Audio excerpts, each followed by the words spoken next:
I must kneel to find friend of mine. What can you spare? I know sometimes it gets cold in there when my legs no longer carry, and the warm wind chills my bones. I just reach for Mother Mary, and I shall not walk alone. Hope is alive while we're apart. Only tears speak from my heart. Break the chain that hold us down. We shall be forever bound.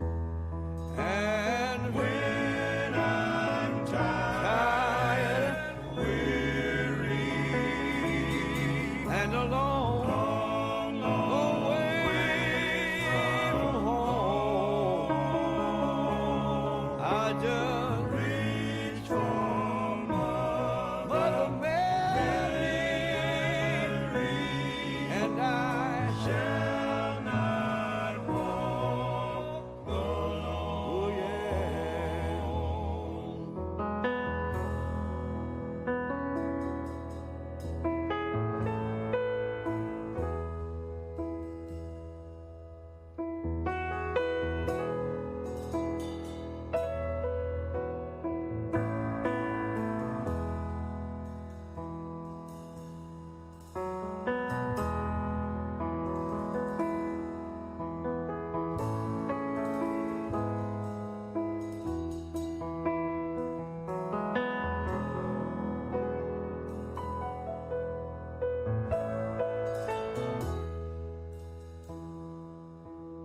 Beauty that we left behind,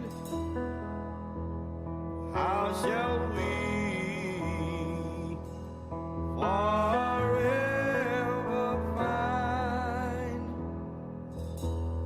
Set aside our weight in sin, so that we can live again. When my legs no longer carry, and the warm wind chills my bones, I just reach for Mother Mary, and I shall not walk alone, and I shall not walk alone, and I shall not walk alone. I shall not walk alone.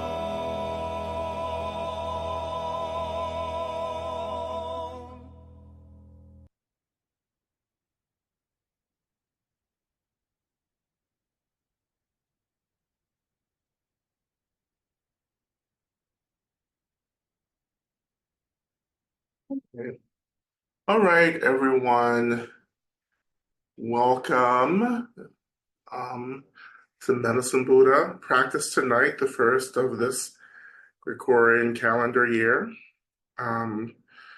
surprise, it's just really a continuation of 2023. So I would wish you Happy New Year, but what's fucking new? and, and from that inspirational talk, let's start our practice. So, but definitely welcome to those of you who are new to the space. It's really wonderful to see you. I am Lama Rod. I am that girl. Um, it's helpful for me in this new year to think of myself as Beyonce for some reason. You know? We all need a gimmick. And because, this is about survival, you know. But yeah, thank you for joining us. And thank you all for those of you who have been coming.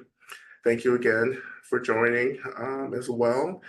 Um, it's just the same old, we're going to do the same old thing. We're just going to keep moving on, right? We're going to keep practicing. We're going to keep healing. We're going to keep calling on the blessings of this lineage, right? We're going to still continue fighting and praying and fasting, whatever we do, whatever our ancestors have taught us to do, we're going to do that, right? And we're going to just keep leaning forward, keep moving on, right? As my ancestors teach me, we have to just keep moving on. And I wanted to start out with this song from the Blind Boys. The Five Blind Boys of Alabama is one of my favorite songs. I Shall Not Walk Alone, because it really gets to the heart of like so much of what I believe about liberation is that we have to call on what we need, what to call in our support. Like we have to ask for what we need. And if we don't know what we need, that's okay. We ask that we're offered everything that we need to continue to do the work. Right? The period of apocalypse is continuous unfolding over and over and over again. To you, feel as if you can't peel back another layer. Like you get so raw and sensitive, and all of a sudden the layer gets pulled back, and you're screaming. You're like, "Oh my God, not this!" I thought I was finished, right? The work of liberation is never finished until we achieve complete enlightenment, and even then, there's this very strong option for us to be bodhisattvas to continue returning back into experiences like this of carcerality, of spiritual mental carcerality, and to return back and to help, right? So we keep going, like over and over and over. We keep going. We keep going because we love the world. We love people. We want people to be free. We want to be free. That drives us. I know some of you are getting really, I don't know, kind of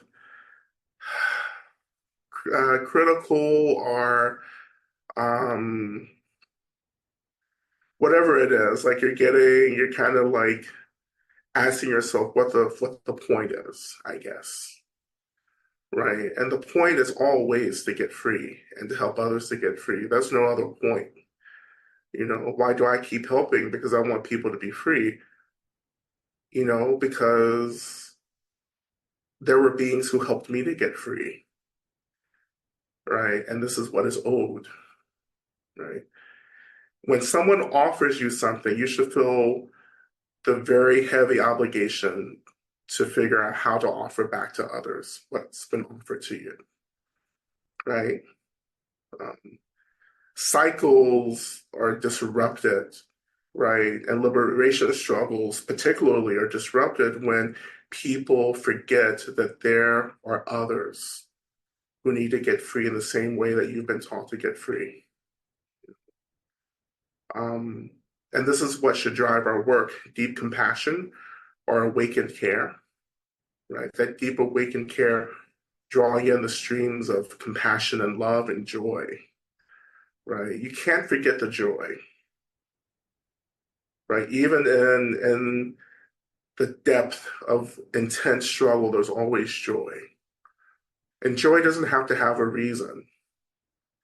And that's also an issue that I think some of you are confused about. Joy exists beyond what we understand its causes to be. If that makes sense. Like joy just is. Joy is one of the expressions, energetic expressions of our mind. So it's always there. Like we don't need a reason to tune into joy. I don't need a reason to experience joy. Joy is what I am.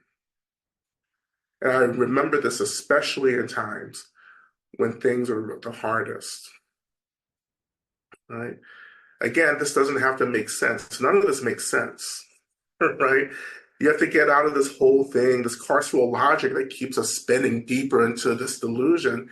You're trying to make everything make sense. And if you set the Heart Sutra with me, which is coming back, by the way, Heart Sutra group is coming back, but like, if you set the Heart Sutra with me last year, like, you know that like, you can't make sense of this confusion, this basic kind of like contradiction, right? But you can feel it though. You can experience the contradiction. That's where the freedom is, right? Like I don't understand how we got here, but I sure as hell know how to get out of here now. Right? I don't know what the hell happened for us to be in this suffering. But at this point, we have more than enough information and practice to get the hell out of here, right? And that's what I'm focusing on.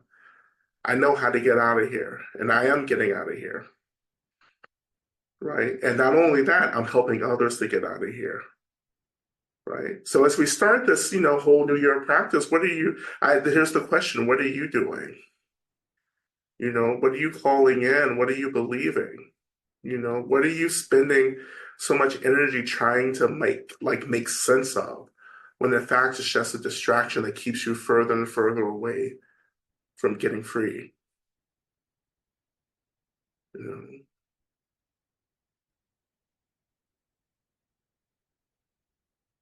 And freedom is just, liberation, enlightenment, awakening. It's just right here. Like you don't have to go anywhere. You don't have to, it's none of that. It's already here. We're already free. At some point, you just have to tune into that, right? You have to go through countless lifetimes to get to a point that could have only taken a split second, right? But that's it, right? It's like walking through the woods, like when you go hiking, right? If you go hiking in an uncleared or uncharted place, and if you're not careful, you'll get lost, you know. And that's what happened. We started sashaying, into some shit, and we got lost. Now we're trying to find our way out again, right? Easy to get lost, not so easy to get out, to be found, right? But we are being found. We are being rescued through practice, through the work of the Buddhas and the Bodhisattvas, through the work of the abolitionists, right? Through the work of all kinds of beings, both seen and unseen, right? Both of this world and from other worlds, right? So we just continue trying to get free, right? And that should be on all of your New Year's resolution lists, right? I'm going to get free, And again, we talk about this quite a bit. I know there's a lot of doubts about this. Choosing freedom is something that takes a lot, but I hope that you choose freedom. I hope that you become burdened with the choice of choosing freedom. I hope that the choice just haunts you, because it has to, right? It has haunted so many people and haunted me, till you give up. And you say, fuck it, I'm just going to do this, right? And I know some of you are afraid of who you'll become when you get free, but who you are now, for some of you, isn't serving anyone, especially you. Right. So when I'm faced with that realization, I'm like, there's got to be a better choice than what I'm doing now. I shall not walk alone, right? And you're not walking, you're not doing this alone. When you choose freedom, the resources come, the stuff shows up, the teachings, the practices, the people, the teachers, the spiritual gifts, the talents, all that starts to happen. But you can't keep holding on to what feels comfortable. You know, and too many of you are in the process of becoming, and you're frustrating that becoming because you keep holding on to what's familiar and comfortable, and you're in a lot of suffering right now. Right? No one can survive that tension of evolving and holding on to the person they used to be at the same time. No one can survive that. You're going to have to make a choice. Do I become who I need to become, or do I just return back to the person that I have always been? Right?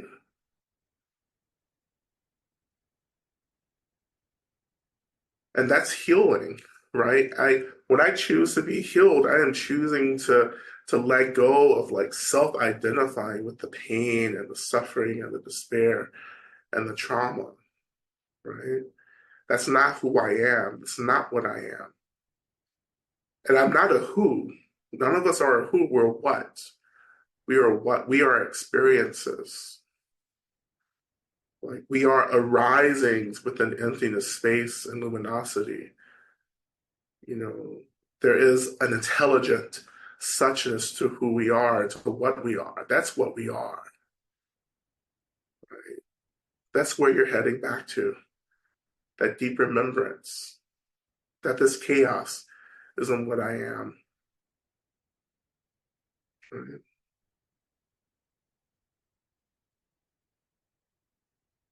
There's all these songs. There's all these kinds of like songs within kind of Black traditional music, Black Southern American traditional music about um, just like I would say they're almost like sorrow songs, But there is a tradition of sorrow songs, and you know, as well. But these kind of songs I'm talking about now are just like these songs of mourning where people realize that they're choosing to get free, and there are people who won't join them and can't join them. And um, there's a grief that arises there when you choose to get free and you realize that not a lot of people around you are interested, right? And not only are they not interested, they don't understand. And not only do they not understand, they're just like, they may even try to get in your way, right? And the grief, the sorrow that arises from that, the heartbreak, you know. There's a lot of grieving and liberation work. And I know some of you are in that, right? I know some of you are really hitting into this. There's a lot of grief and healing. Because again, you're letting go of who you thought you were. And this new version of you is awakening. And it's not going to be what you think it is. Right. And that's just going to be upsetting initially. Because I think our primary worry is that like people won't understand me. The people that I love and the people who love me won't understand this person that's emerging. Right. When I became a Lama, that was one of my biggest fears when I finished retreat was that will people still understand me and get me? Will the people who loved me before retreat still love me after retreat? Right. What I've come to understand over these years is that if people love you, they really love you, people authentically love you, they will hang with you. Right. And the people who love you will always make sure, you know, that you're making the choice that's best for you, which isn't the same thing as getting in the way. Believe me, I know that. right? But the people who love you will watch you and make sure, right, that what you're doing is actually liberatory, right? That's what real love is. And not all of us are actually in really authentic loving relationships either. Our love from other people is so colonized by fixation. I tell people too, especially in my family, it's like if you're gonna love me, then you're gonna have to like understand that I'm always gonna choose freedom over your feelings. you know, like I'm always gonna choose to get free from delusion and suffering and everything, despite what you feel, right? And that's a hard path. And I know that, and yet you're rightly, I think you're correct in feeling a lot of fear around that. That's really intensely courageous work to say, no matter how the people that love me feel, I'm still going to choose freedom. Because in this tradition, right, in Buddhism, the best way for us to help people is to get free from our own suffering, right? To let go, to divest from being agents of harm and suffering for others, to completely eradicate that. And then we can return back to really helping people. Because the more you're being consumed by your own suffering, the more work you become for other people, right? You think you're going to show up and try to help people, but you're as miserable as everyone else is. And I just tell you this from personal experience. I don't need more miserable people around me talking about how they're going to help me get free, when in fact I have to start doing all this emotional labor for them, as well as trying to work through my own survival. You know, it's like missionary work. I mean, it's just like it's colonialism, it's imperialism. It's giving all of this, right? It's serving, emotional labor for the people who actually need the help, who need to be uplifted. You know, um, that's why liberation happens from the bottom up, not from the top down, right? The most oppressed, the most marginalized people are lifting everyone up. Because in a way they don't get a choice. They don't get to opt out of liberating everyone, right? They have to liberate everyone, including themselves. Um,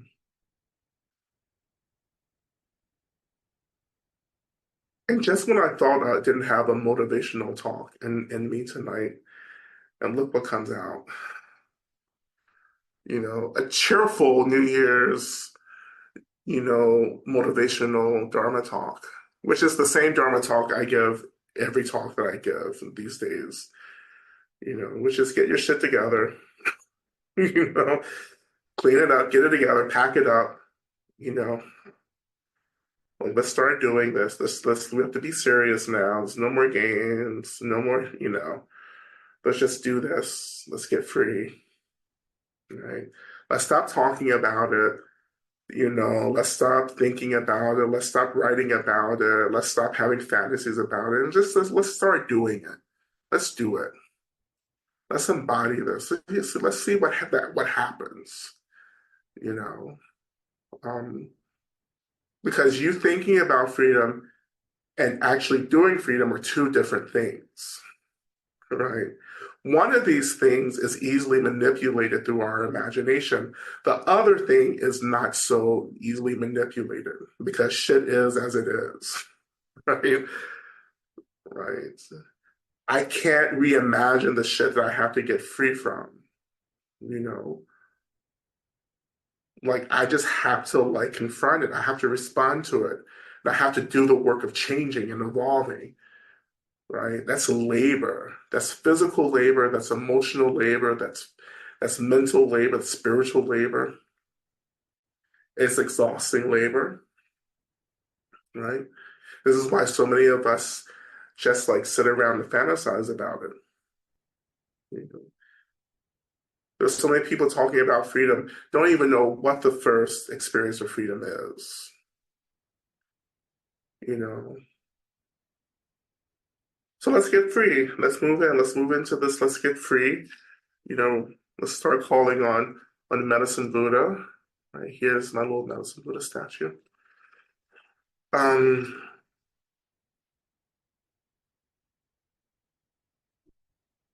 so go ahead, you know, if you haven't already, go ahead and put your prayer requests up uh, on the Google Doc. And let's start. Let's start moving into our practice. And again, you know, just allow your bodies to come into a position that feels appropriate for practice. And if your language is getting comfortable, then do that, right? But whatever feels appropriate for you, not for me, not for anyone else, but for you. Letting the body just be your body. Like this is your body, our bodies, but your body, your precious body. You know, we rely on our physical bodies so much to get free from this physical realm. And that freedom isn't about bypassing the body. The freedom is about returning home to our embodiment, right? That means, you know, at some point, coming back to the trauma, coming back to the despair we have around our bodies, to the deep disappointments about our bodies.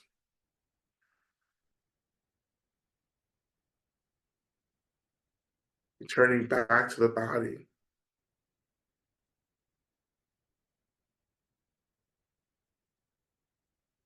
And we may not be able to get close in this practice right now, but even just thinking I am embodied is enough, right? And then for some of us, yeah, we're there, right? Some of us, we are in our bodies, right? And again, we start where we're at, and we honor where we're starting at as well. This is what a journey is. This is what freedom and liberation work is. It's like you have to name where you are, right? That you're not free. And once you name that, and once you allow your heart to break around the disappointment that you're not further along than you need to be, and you let that heart break, right? And you move through that brokenheartedness, then that's the work. Moving through that brokenheartedness, coming to into the reality of how things are, that's the work that I'm talking about. To tell ourselves the truth. This is where I'm at, and to commit and to say, but this is where I'm going. Right? I'm here, but I'm trying to get over there.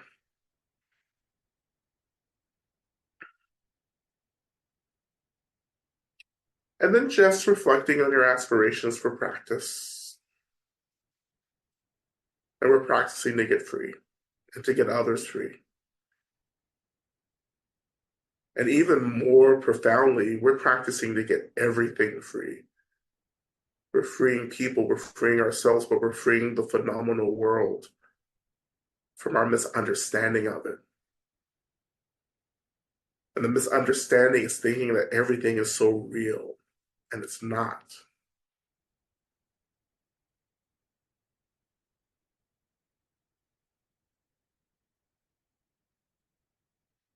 Remembering that all phenomena arises from emptiness and space and is essentially just energy.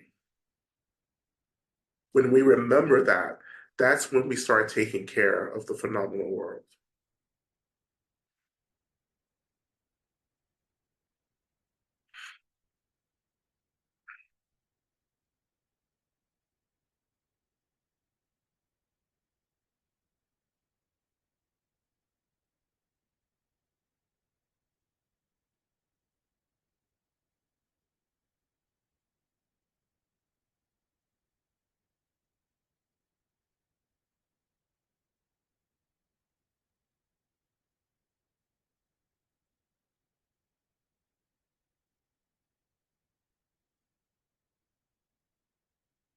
And who are you practicing for as well?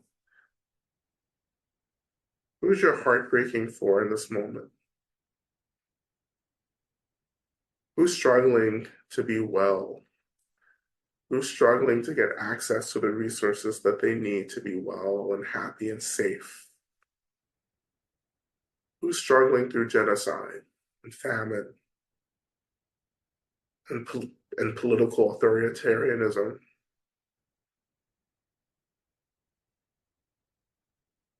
Knowing at the same time, I'm not that this is coming straight out of the Medicine Buddha work, the Medicine Buddha Tantra, the traditional work around Medicine Buddha has always been aligned politically, socially around understanding how healing is also about disrupting and abolishing systems of harm and violence and war. You can't get healed in the way Medicine Buddha is asking for healing if you're not actually interested in disrupting violence and systems and institutions of violence, including patriarchy, including whiteness, including ableism, ageism, all everything.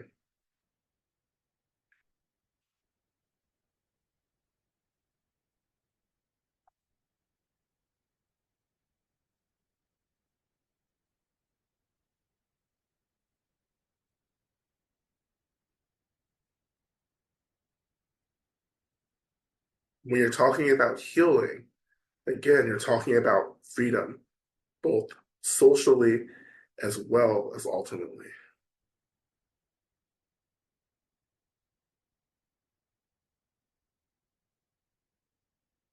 And when you're ready, shifting your attention down to the seat and just noticing the weight of your body and the seat rising to hold you.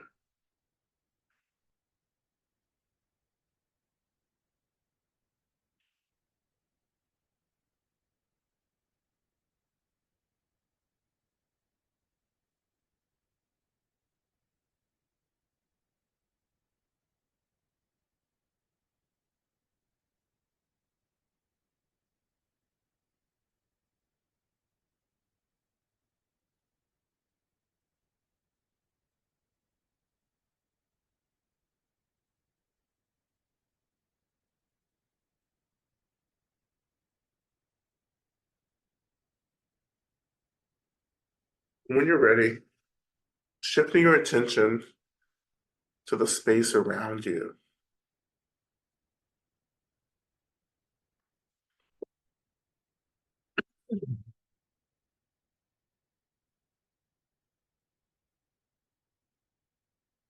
And in the space around you, I invite you to imagine that this may be the room that you're in, that it feels as if, and you can imagine this, that it feels as if the room is getting dark.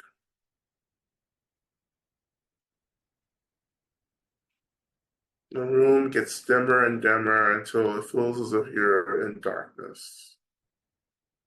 And this darkness is space, the universe.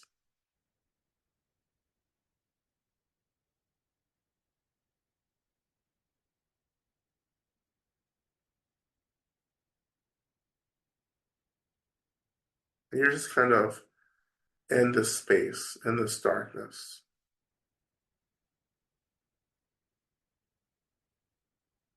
And this darkness is where some of you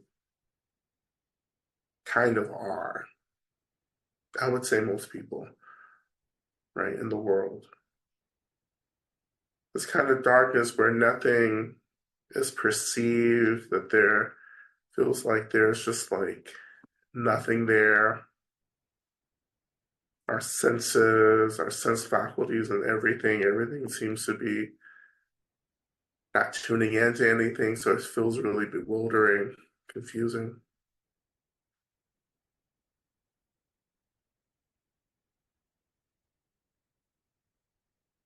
Maybe this is the space. This is how things were before, you know. In theology, God said, "Let there be light."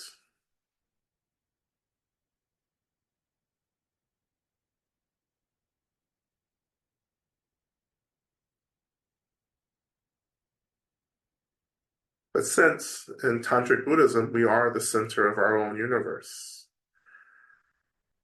I wonder if you can just utter these words, "Let there be light," and how that light becomes the light of all the beings who love us, all the beings who depend on us to get free, our benefactors. And they begin to appear like stars in this once very dark galaxy or universe. And their light is their deep love and care for us that begins to illuminate. And we begin to feel the depth of the universe because there are countless beings radiating the energy of care and love. And this is your light. And this is always your light. Has always been your light, and this will be your light until you achieve complete awakening, where you will become the light for others.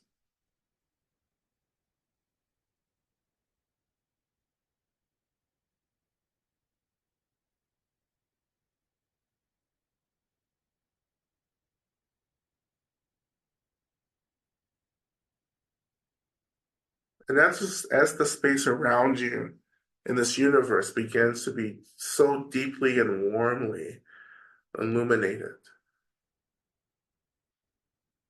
I invite you just to tune into gratitude and how grateful you are for this love, this care from all these countless benefactors around you.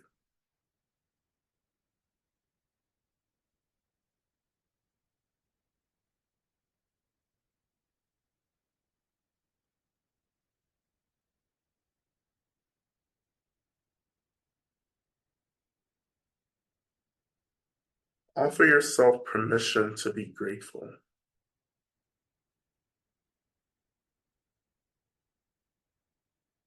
To be grateful because you're not moving alone through this. You're not trying to get free all by yourself. There are countless beings, bodhisattvas, Buddhas, Dharma protectors, angels, saints, all here gathered to make sure you get free.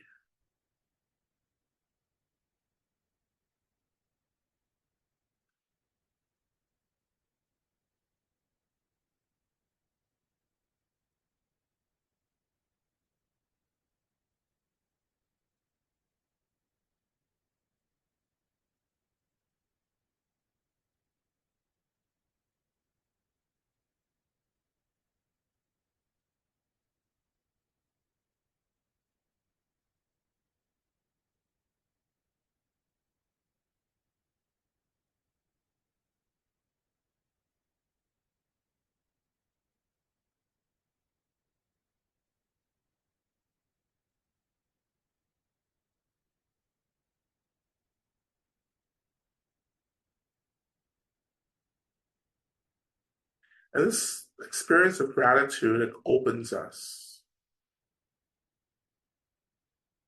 And as we open, as we expand, we begin to let more of this care and love from our benefactors actually seep into us. So we become deeply saturated with the care and love of our benefactors as we deepen our gratitude for being cared for.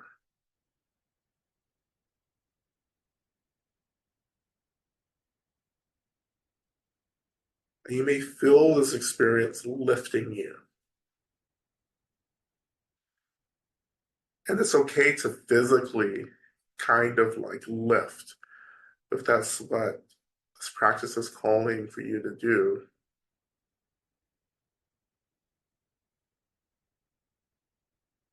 But to open in gratitude that there are beings working to get you free, and acknowledging that there's a big part of you that believes that you don't deserve this, that you didn't do anything to receive this support.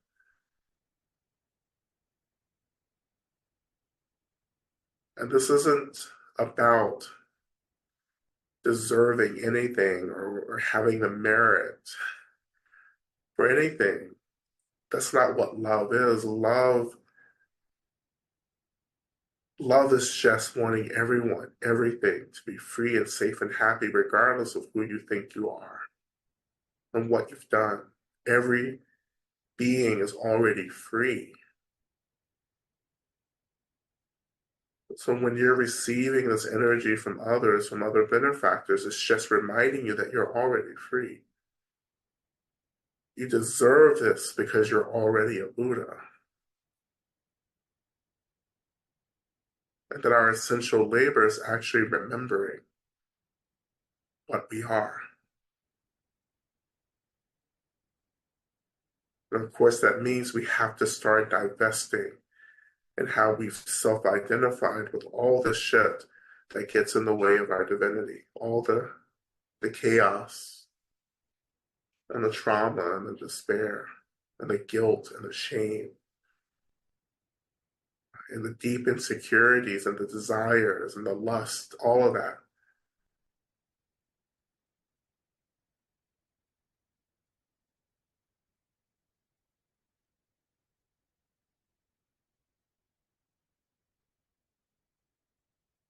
And as we expand, as we open, as we continue to be saturated by this deep love, right, as we're continuing to also embody this deep gratitude, Medicine Buddha, the consciousness of Medicine Buddha, Minno Sangye, begins to awaken. We're attuning to their consciousness. This is the vital work of healing.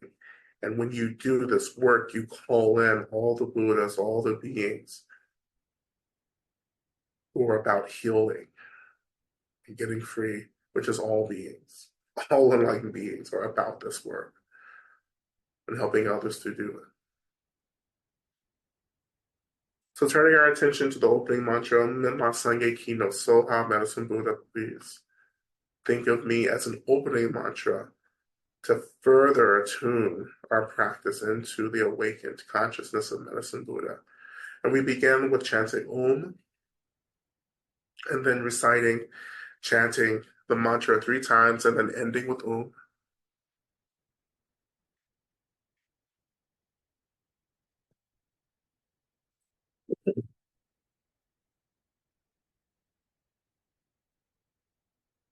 And of course, when you're ready, we'll begin. Just inhale together. Om.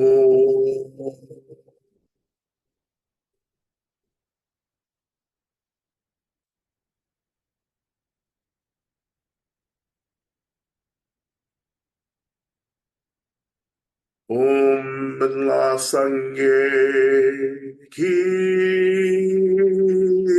no So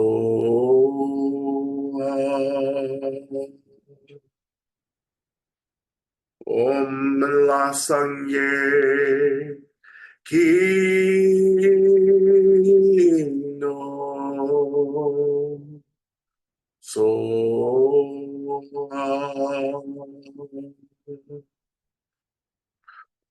Om La Sangye Ki no So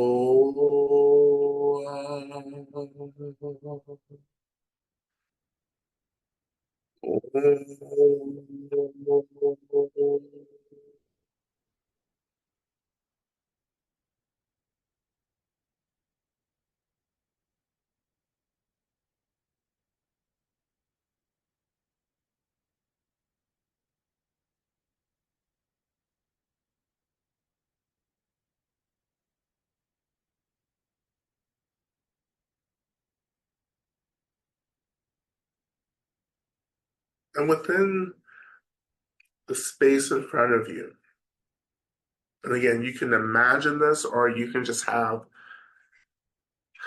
a kind of trust that this is happening. Either is possible, either is fine. You don't have to see everything, you don't have to experience everything, but training in the belief right now that this is happening is really useful, even though you can't sense anything. But either way, the space in front of you, begin to imagine that medicine Buddha, in whatever form feels appropriate to you, begins to arise, as if they're just kind of hovering in the space above you. Not too far above you, but just slightly above eye level. And again, they take on the form of what you deeply believe to be your archetypal healer, whomever that may be or whatever that may be. And of course, that can be an image of Medicine Buddha, which is naturally, spontaneously allowing this presence of Medicine Buddha to emerge for you in your space. And feeling that connection.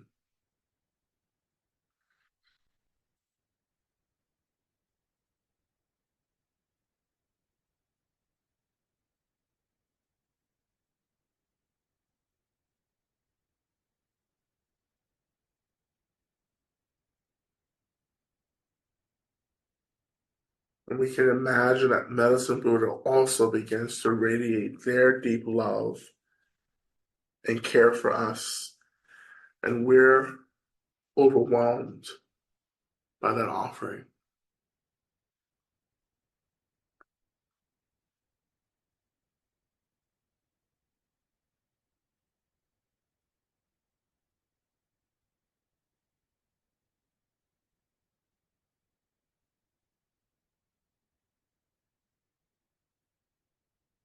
And as we move into the main mantra, just allowing yourself to be deeply cared for, right, in this practice. To let go of thinking and just allow the blessings of Medicine Buddha, the blessings of your benefactors, as well as the blessings of this lineage, to simply do what it needs to do in terms of healing.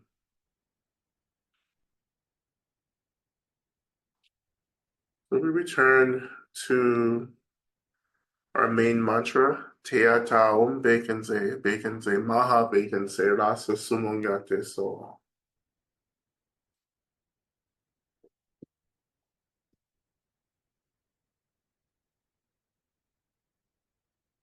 Right? And you can chat along in your own space, or you can just listen. Either is fine.